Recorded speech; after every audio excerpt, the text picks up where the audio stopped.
অশান্তিতে আছি আবার শান্তিতেও আছি। আমরা তো ভালো আছি ভাই। ওইদিকে ফুলগাজী পরশুরামের ওইদিকে হ্যাঁ ওইদিকে ঘরবাড়ি তো ব্যাগ তলাই গেছে, মানুষ অনেক মানুষ মারা গেছে ভাই। ভাই, সকল কিছুর বিনিময়ে আলহামদুলিল্লাহ শব্দটা বলতে হবে। আল্লাহ যা করেন ভালোর জন্যই করেন।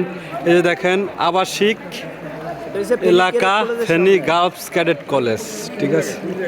এই হলো অবস্থা, এখানের পরিস্থিতি দেখেন, এই হলো এখানের পরিস্থিতি।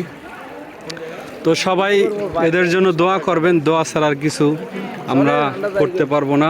ঠিক আছে ভাই, কারণ আল্লাহ বিপদ দেন, আবার আল্লাহ উদ্ধার করবে এদেরকে, ঠিক আছে। এছাড়া কোনো পথ নেই।